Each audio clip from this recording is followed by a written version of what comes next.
السلام عليكم مزول الله ومرحبا بكم ناس الجهاز كنتو نعطيكم تشاهدوا ماذا قال رياض بودبوز في حصة كانال فوت في حصة عرضوا فيها وماذا قال عن البطولة الوطنية وعن شبيبة القبائل انبهر بالبطولة وربما رياض بودبوز لحد الساعة ملقاش ضالته في شبيبة قبائل متى يظهر رياض بودبوز في لمستواه الحقيقي.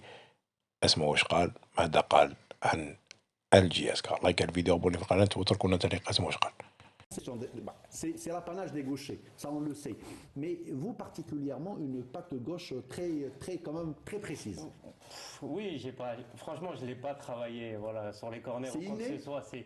Voilà, j'ai grandi avec ça. Après, on essaye de l'améliorer avec le temps, mais il n'y a pas de geste secret. Voilà. Et puis, vous vous entendiez très bien. C'est-à-dire, à un certain moment, après quelques matchs, vous vous retrouviez les yeux fermés avec les joueurs. Oui, franchement, pour moi, c'était très facile parce que tu arrives dans une équipe nationale où il y a tous les meilleurs joueurs de ton pays. Et voilà, quand tu as des joueurs comme Hillel, comme Islem qui savent prendre les espaces, des joueurs comme Yassine Brahim et Riyad Mahrez qui savent jouer dans les petits, c'est beaucoup plus facile. Franchement, voilà, il fallait juste mettre ses qualités au service du collectif et tout rouler. Hanan, est-ce qu'on a la deuxième passe décisive pour Yassine Brahimi? La deuxième passe décisive. Voilà, donc elle est en train de la trouver, Hanan. Riyad, et après votre départ de l'équipe nationale, la nostalgie est restée. Oui, bien sûr. Ça vous manquait de ne pas être là Oui, bien sûr. Après, sincèrement, je regardais les matchs comme un supporter à la maison, avec des amis, avec mes frères. Brahimi, racontez-moi votre dernière sélection sous un autre maillot. Qu'est-ce que vous vous êtes dit lors de la dernière sélection? Qu'est-ce que tu lui as dit plus précisément? Je m'en rappelle plus. Alors, c'était d'accord. Voilà. Pardon, non, je lui ai dit à Yassine, je l'avais dit quand on était plus jeune, j'avais dit on va jouer ensemble plus tard en équipe d'Algérie et il l'avait pris avec le sourire. Moi, je lui ai dit écoute, pour moi, ça sera la dernière ici et j'irai en équipe nationale d'Algérie. Voilà, et finalement, tu lui as rappelé ça quand vous vous êtes retrouvé en équipe nationale? Oui, on a déjà parlé. D'admiration pour lui, d'abord sur le plan technique, sur le plan clairvoyance. Et les Algériens adorent la technique. Beaucoup les gestes techniques, très fins, bien évidemment, mais surtout, je dis avec beaucoup de plaisir, j'ai eu à le vérifier au niveau de la JSK cette année. Très bonne éducation, les joueurs l'ont pris en sympathie, ils ont beaucoup apprécié. Vous savez, quand on vient, on a frôlé les grands cieux du football, et puis quand on se retrouve avec des jeunes, ils ont beaucoup apprécié ses conseils, son assistance, sa courtoisie, ça c'est très important. Moi j'estime que c'est un garçon, faut-il rappeler que Riyad Bouderbouze a eu la chance de fréquenter le centre de formation du FC Sochaux, qui est une référence. Sochaux-Montbéliard, c'est connu, il a joué dans de grands clubs, là, à Saint-Etienne, à Montpellier, il a fait 2 clubs en Espagne, Betis Séville, Celta Vigo. Puis tout cela, mais de nombreux observateurs estiment, et ça je vous pose la question, vous êtes bien placé pour en répondre, Bouderbouze, que Riyad a finalement raté une grande carrière, beaucoup plus grande que celle que vous avez vécue. On me l'a souvent dit que j'aurais pu faire mieux avec mon talent. Après, vous connaissez le foot, il n'y a pas que le talent, il faut à des moments donnés mettre beaucoup de travail et peut-être j'ai pas su le faire à certains moments clés d'une carrière, mais ou peut-être d'autres paramètres extrasportifs. Oui, mais bien sûr, mais je préfère m'en prendre à moi-même que voilà, viser à côté. C'est toujours plus facile de dire ouais, c'est pas de ma faute. Moi, je préfère prendre et dire que si j'avais travaillé beaucoup plus à un certain moment, j'aurais pu aller toucher d'autres équipes à des meilleurs niveaux. Et ça, c'est de l'humilité. Ça, c'est de l'humilité. Ça, c'est de l'humilité. L'équipe de France, qui est une référence, et que vous avez remporté la Coupe Gambardella, c'est la Coupe de France junior à l'époque. Hein. C'est ça. Mais j'avais pas beaucoup participé. J'étais encore jeune, mais j'avais fait quelques apparitions. Voilà. Et moi, je m'adresse à Abdelnour. Abdelnour, vous aviez eu Riyad sous votre coupe avec Vaïd? Bien sûr, on a vécu pas mal de bons moments. Alors, racontez-nous ces moments. Bah, il l'a dit, lui. Hein, il l'a dit. À chaque fois qu'on se retrouvait, surtout en regroupement à Sidi Moussa, on sentait qu'il y avait une vie de famille, surtout entre eux. Je mets Vaïd de côté parce que Vaïd avait son sens de l'humour en dehors du football. Hein. C'est-à-dire, quand on était sur un terrain... Alors, Riyad est en train de rire. C'est ce qu'on est en train de dire. Nabil, est-ce qu'on peut la voir? Voilà. Alors, Riyad est en train de rire. Mais indépendamment de ça, moi je garde des souvenirs extraordinaires. Vous savez, une carrière, ça passe tellement vite. Et puis on se dit, tiens, là, tu viens de faire une petite rétrospective des buts qu'il avait marqués. C'était hier, quoi. Mais ça fait déjà 10 ans, ça fait 11 ans. Oui, ça fait 10 ans, exactement. Mais moi, ce que j'ai regardé de Riyad, c'est que, bon, il était tout le temps là, tout le temps en train de sourire, avec ses petits copains en train de jouer comment on appelle ça, PlayStation et tout. C'est vrai, on a passé de très très bons moments. Et la vie est ainsi faite. Maintenant, moi je me suis retiré, lui il n'est plus en équipe nationale. Mais ce qui est important, c'est que quand on se rencontre, on se remémore avec plaisir ce qu'on a vécu. Très bien. Riyad, allez, une petite indiscrétion. La PlayStation. Ouais, franchement, je joue beaucoup. Encore aujourd'hui. Accro. Encore aujourd'hui. Encore aujourd'hui. Ouais, franchement, je passe la plupart de mon temps sur la PlayStation. Tout le temps. Oui, mais ça me permet d'évacuer un peu. D'accord. Donc c'est beaucoup plus pour décompresser. Décompresser, oui, parce que je suis quelqu'un de très casanier et après l'entraînement, je rentre et je me mets sur la play. De toute façon, c'est un phénomène mondial. C'est un phénomène mondial, Au niveau effectivement. des équipes nationales, hein, tous les joueurs au niveau mondial jouent à la PlayStation. Alors, j'ai un copain, un ex-volleyeur, d'ailleurs c'est juste une petite parenthèse que je salue, Mounir. Mounir, alors il a les jeux de son fils et il a ses jeux à lui, donc voilà, la PlayStation il se la partage. Voilà, c'était juste pour l'anecdote, donc on a fait le tour, enfin une petite rétrospective sur Riyad Boudebouz et on passe à notre deuxième rubrique après ceci. Qui essaie d'aller vers l'avant. Et là, la victoire contre l'USMA est tout à fait méritée. Quoique l'USMA a eu également des occasions. Hein. Ouais. Maintenant, le football est ainsi fait 1-0. C'est une petite victoire, mais qui leur permet d'avoir 3 points. Riyad, un mauvais souvenir, le CS Constantine? Oui, un très mauvais. Le numéro 10 nous a fait du mal sur ce match-là. Voilà, bon, justement. Un petit mot sur Brahim Dib qui est en train de faire parler de lui. c'est un super joueur. En dehors, je ne connaissais pas l'équipe de Constantine avant de jouer contre eux. Il nous a fait une très belle impression, mais je pense que c'est aussi grâce à son collectif que lui peut briller dans cette équipe. Tout à fait. Et comme le disait Abdelnour, le gardien Bossouf qui avait sauvé le deuxième et le troisième but. Et c'est là qu'ils ont repris, après l'expulsion de Messala Merbah, et ils ont repris, on va dire, c'était un petit peu une réaction d'orgueil, et ils vous ont planté 2 buts. Oui, c'était un match très difficile. Après, sur ce match-là, on fait aussi des grosses erreurs individuelles de placement et on leur a facilité la tâche. Tout à fait. Mantaouchin, le CS Constantine qui est en train de confirmer. On confirme.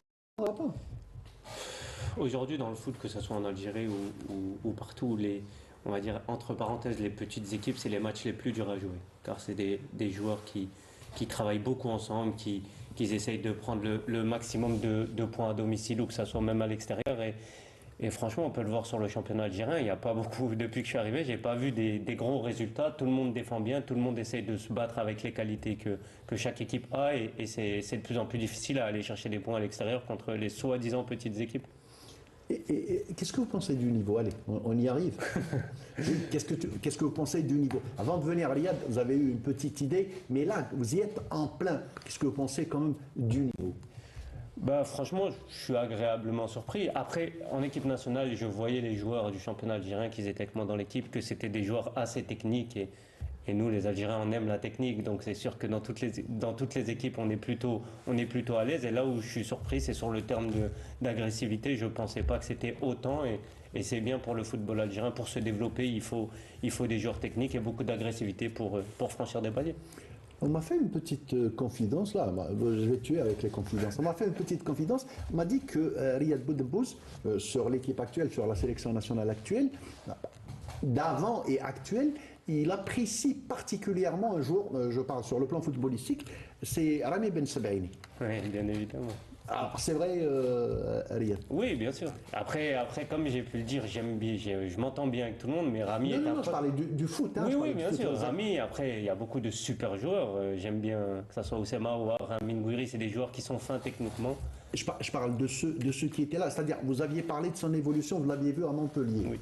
Voilà, donc vous avez vu comment il s'est adapté, comment il s'est intégré, comment c'est un bosseur. La preuve, il est en championnat d'Allemagne. Oui, bien sûr. Après, Rami, c'est déjà l'homme voilà, quand on est une personne comme lui et qu'on aime le football et qu'on a des qualités techniques comme les siennes, voilà, avec du boulot, c'est sûr qu'il allait faire une belle carrière. Et moi, depuis Montpellier, je parlais avec lui et j'en étais sûr qu'il allait réussir. Et voilà, je suis très content pour lui. Et en plus, il arrive à s'imposer dans des très grands clubs et il tire des pénaltys dans des clubs où il y a des grands joueurs. Ça veut dire qu'il a une qualité technique hors de la moyenne. Il est arrivé à tenir la dragée haute au Real de Madrid. Ouais, évidemment. Après, c'est un super joueur. C'est un Franchement, super joueur, oui, effectivement. Voilà, donc c'était une petite parenthèse ouverte avec Riyad Boudebouz. On aime bien le faire parler parfois. On va passer au dernier match. On va juste voir les images et les buts. Le CSC avait perdu, ensuite le CSC qui bat l'USM Alger. Donc on voit que c'est très serré parce que la saison dernière, le Mouloudia, dès le début, il était déjà parti avec 8-10 points, il est arrivé même à 12 points. On voyait que l'issue était déjà, les jeux étaient déjà faits. Mais cette année, c'est pas le cas. Allez, on va voir, on va dire 6-7 équipes quand même qui vont jouer le podium. Oui, c'est très bien, c'est disputé et voilà, il y a beaucoup de compétition et c'est tant mieux pour le championnat. Comme ça, aucune équipe n'a le droit de se relâcher et se poser les bonnes questions chaque jour, que ce soit à l'entraînement ou dans les matchs. Ça, c'est l'avis du joueur, l'avis du journaliste. Ouais, il est mieux, s'il faut revoir le plan mathématique, moi je vous dirais mieux, c'est que si la GSK venait à gagner ces 2 matchs, pourquoi pas, ce serait 19 points, c'est le poste de leader, pas deuxième. 19 points.